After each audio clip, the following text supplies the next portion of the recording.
La labellisation est en effet une des réponses apportées pour permettre aux petites et moyennes entreprises de notre pays de se conformer aux exigences du secteur financier grâce à un encadrement de qualité. La labellisation, c'est un outil qui permet de préparer, mais surtout d'anticiper, pour que les PME accèdent plus facilement au financement par une amélioration de leur lisibilité, une amélioration de la qualité du management et du monitoring. Cette importante activité de mise en place d'une unité de labellisation s'inscrit en droite ligne des initiatives visant à améliorer l'accès des PME au financement sous composante du projet d'appui à la promotion du secteur privé sous tutelle de la direction de l'appui au secteur privé qui en assure le suivi et la coordination. L'objectif global du projet d'appui à la promotion du secteur privé est de contribuer à la gouvernance financière et au climat des affaires dans l'optique d'une croissance durable qui est basée sur le secteur privé. Par l'étendue de ces domaines d'intervention, le nombre et la diversité des parties prenantes, le projet d'appui à la promotion du secteur privé se veut une véritable plateforme de services au bénéfice des PME et constitue en cela une réponse à la problématique de rationalisation du dispositif d'appui par la synergie qu'il imprime. C'est un plaisir pour moi de présider l'atelier de lancement des journées d'information sur la labellisation des PME, dont l'outil phare e-rating est le premier outil de notation des PME en Afrique de l'Ouest. Il a été constaté qu'en dépit de la solidité du secteur bancaire sénégalais, le financement de l'économie apparaissait relativement faible. En effet, en décembre 2014, la plupart des banques, il faut bien le souligner, ne finançaient que près de 21% du produit intérieur brut.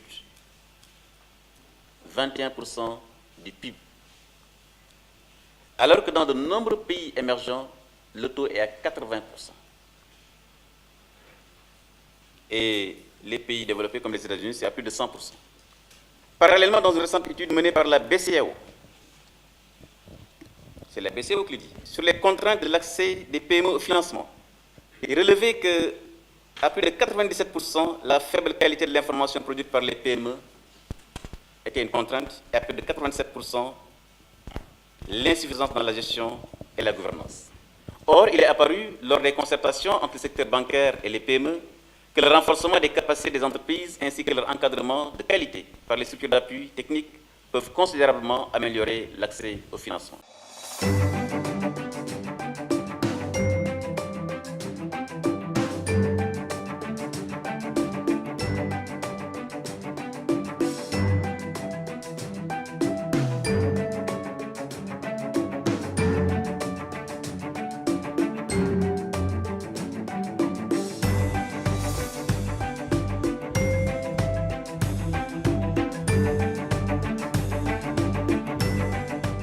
Une entreprise, par exemple, labellisée pourra bénéficier du financement de la BNDE. Bon, je pense que la plupart d'entre vous connaissent bien la BNDE qui a été créée donc, sous l'impulsion de l'État, donc avec ses partenaires privés, créée pour apporter une solution, contribuer à apporter une solution à l'enseignante question de l'accès au financement des PME, PMI surtout, parce que les grandes entreprises acceptent plus aisément au financement, ce qui n'est pas le cas des PME, PMI et des TPE. Il a été créé pour répondre à 3 problèmes principaux. Le premier problème, c'est les difficultés de mobilisation des garanties pour pouvoir faciliter l'accès au crédit des PME.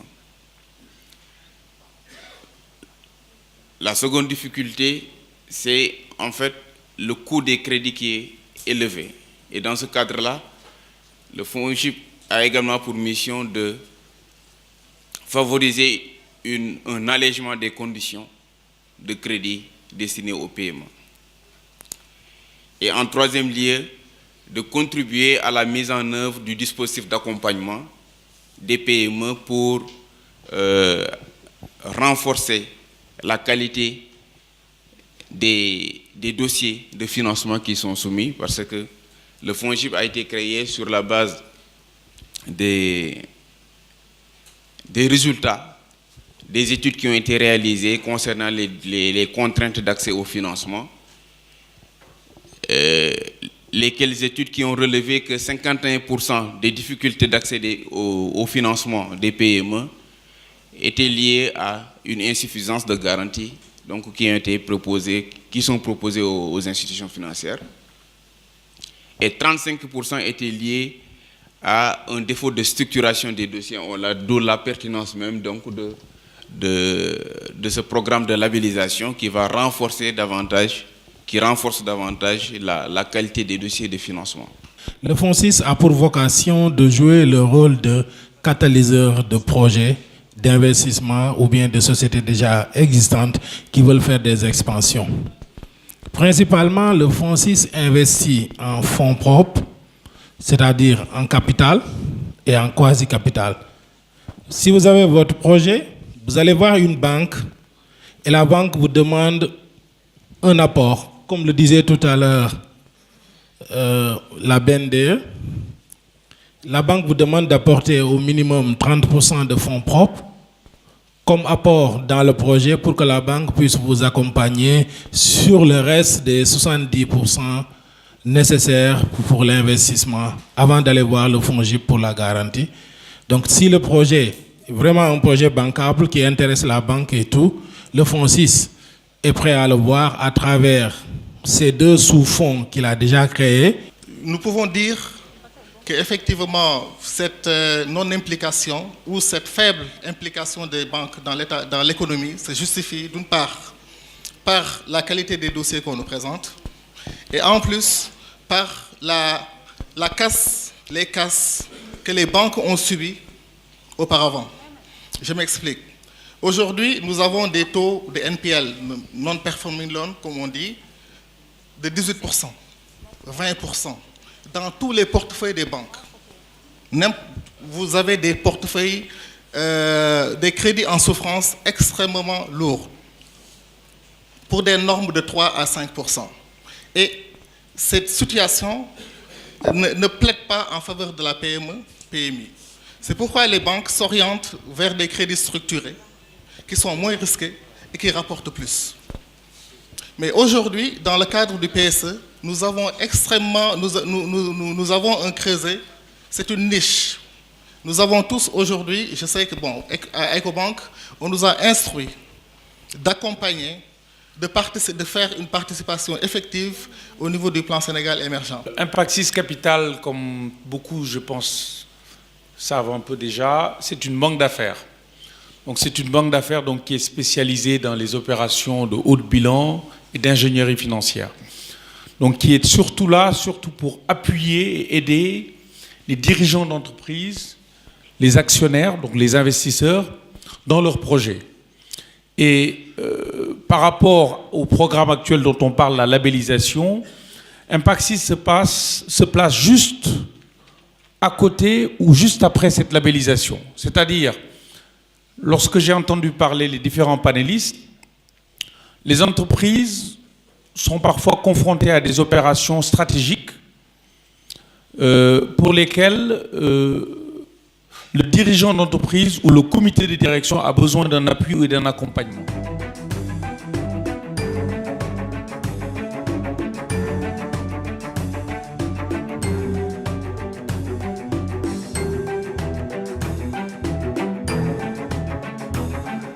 La première chose que je voudrais dire, c'est que, encore une fois, la labellisation, ça s'inscrit dans un dispositif global. Donc il n'y a pas la labellisation d'un côté, la BNDE, le FONGIP, le FONSIS. La situation n'est pas parfaite, mais elle est quand même beaucoup plus avantageuse qu'il y a encore quelques années. Ça, je crois que c'est quelque chose dont il faut avoir conscience. D'abord au niveau des banques. Il y a une trentaine d'années, il y avait 2-3 banques qui avaient capté 95% du marché. Aujourd'hui, il y a 27 banques, je crois. Donc il y a de la concurrence. Il y a des outils comme le FONSIS, comme Impaxis, comme d'autres fonds, comme Teranga Capital, etc., en termes de capital risque. Il y a également des outils de garantie. Il y a le FONGIP, mais il y a également d'autres structures. Donc, quelque part, les choses se sont améliorées. Et ce qu'il faut bien comprendre, c'est que la labellisation, personne n'est forcé à passer à travers la labellisation. Mais simplement, lorsqu'une entreprise est labellisée, le banquier qui est en face de vous est dans de meilleures dispositions. Je crois que c'est ça. Mais ce n'est pas parce que vous êtes labellisé que vous aurez accès au financement d'Ecobank par force. Encore une fois, la labellisation, c'est un instrument d'anticipation. Et comme pour répondre à la question qui a été posée sur les marchés publics, vous savez que vous prétendez avoir bénéficié de marchés publics, n'attendez pas que votre contrat soit signé pour dire je vais maintenant à Ecobank parce que j'ai besoin de financement, mais Ecobank va vous dire mais où est-ce qu'on est votre entreprise? C'est un instrument d'anticipation. C'est également une exigence de transparence. Et je crois qu'il faut qu'on soit très clair au moins sur une chose, c'est de dire qu'une entreprise qui n'est pas transparente, eh bien, pour qu'elle soit financée au niveau du banque, c'est pratiquement mission impossible. Donc, la labellisation, c'est pour les entreprises qui existent. Maintenant, des entreprises qui n'existent pas ou qui viennent d'exister, l'ADPME a d'autres outils qui n'ont rien à voir avec la labellisation. Mais une entreprise qui n'existe pas, par définition, ne peut pas être labellisée. Ou une entreprise qui vient d'être créée, par définition, ne peut pas être labellisée. Il faut qu'elle se formalise d'abord. Je voudrais également préciser une chose. Quand les entreprises sont labellisées, c'est l'entreprise qui se labellise. C'est sa décision. Mais elle s'adresse ensuite à qui elle veut. Elle a l'habitude de travailler avec une banque A, et bien elle va continuer à travailler avec la banque A. Si elle préfère travailler avec la banque B, parce qu'au niveau de la DPME, notre principe, c'est que nous sommes fiancés avec toutes les banques, mais on se marie avec personne. Parce que ce qui est important pour nous, c'est de faire en sorte que la PME qui vient nous voir puisse se financer aux meilleures conditions. Donc, faire jouer les règles de la concurrence, ça fait partie du bon sens. Mais encore une fois, aucune banque n'est exclue de la labellisation, puisque par définition, c'est l'entreprise qui prend la décision de se labelliser. Donc, il n'y a pas d'exclusion, c'est ouvert à tous. Et puis, pour terminer peut-être sur la question du business plan non conforme. Mais ça, on n'a pas attendu la labellisation au niveau de la DPME pour faire ça. On reçoit régulièrement des banques, des dossiers de financement en disant, bon voilà, on a été sollicité, mais bon, au niveau du business plan, on pense que, par exemple, l'étude de marché n'a pas été bien faite. Nous, notre responsabilité, si le business plan n'est pas bien fait, notre responsabilité, c'est d'accompagner l'entrepreneur, justement, pour améliorer la qualité de son business plan. Mais ce qu'il faut bien comprendre, c'est que, dans le cadre de la labellisation, c'est des questions qui sont checkées ex ante. Donc, ça fait gagner beaucoup de temps au niveau de l'entreprise. Et encore une fois, la labellisation, c'est simplement, quelque part, une présomption très forte que l'entreprise qui sollicite un financement a passé l'ensemble des checks qui étaient préalables et que, a priori, c'est une entreprise qui peut recevoir du financement et surtout rembourser dans de bonnes conditions. C'est pour ça que j'ai dit que la labellisation met le système bancaire et tout l'écosystème dans de bonnes dispositions. Je voudrais simplement partager avec les PME, je crois, des points que la DPME a déjà évoqués, mais qui sont importants et que je voulais résumer en trois morceaux. Une PME doit en permanence avoir à l'esprit, comme premier morceau, c'est sa compétitivité. Compétitivité par rapport aux normes des produits et des services qu'il met sur le marché, compétitivité par rapport à l'organisation et à la structuration de ses concurrents, compétitivité par rapport en tout cas, au coût des produits qu'il livre et des services qu'il livre sur le marché. Deuxième morceau, deuxième idée qu'il doit avoir également à l'esprit, c'est sa connectivité. Je crois que la PME doit garder à l'esprit en permanence le marché qu'il sert. Et on a souvent tendance, au niveau de nos PME, à ne pas trop nous focaliser sur les marchés et les opportunités que le marché offre. Et quand je dis marché, c'est marché global. c'est marché local, mais également marché de la sous-région. Enfin, après la compétitivité et la connectivité, je crois que nous devons aussi travailler sur la notion de changement en permanence. Une PME doit être agile. Si vous fabriquez des batteries et que votre matériel de fabrication n'est plus adapté, mais il faudra également penser en permanence à changer. Mais il ne faut pas attendre qu'on soit vraiment envahi par la concurrence pour changer. Le changement aussi, il faut l'anticiper. Et le changement, c'est l'innovation technologique. Je crois que dans les accompagnements également, vous avez ces questions qui sont importantes. Maintenant, pour conclure, je me suis adressé aux PME. Je pense que l'entreprise, c'est un instrument de compétition, de conquête, qui opère dans un environnement de concurrence. Donc, vous savez vous battre, je pense qu'on vous n'apprend rien en le rappelant. Maintenant, pour conclure, monsieur le directeur général de la DPME, vis-à-vis des banques, je pense qu'une question tout à l'heure est venue sur les types de financement innovants. On entend parler de sukuk pour les États, pour les obligations. Je crois également que les banques ont plus tendance à financer les budgets publics qu'à financer les PME, parce qu'en réalité, peut-être on ne le dit pas, c'est plus de confort également au niveau du financement des budgets de l'État. Quand un État demande 150 milliards sur le marché, mais toutes les banques sont à l'assaut. Et quand une PME demande 1 million, c'est extrêmement difficile. Donc je crois également que, et je crois que les banques aussi doivent anticiper. Parce qu'avec l'assainissement des finances publiques, ça veut dire que les déficits auront de plus en plus tendance à se réduire, et donc ce morceau-là aussi aura tendance à se réduire.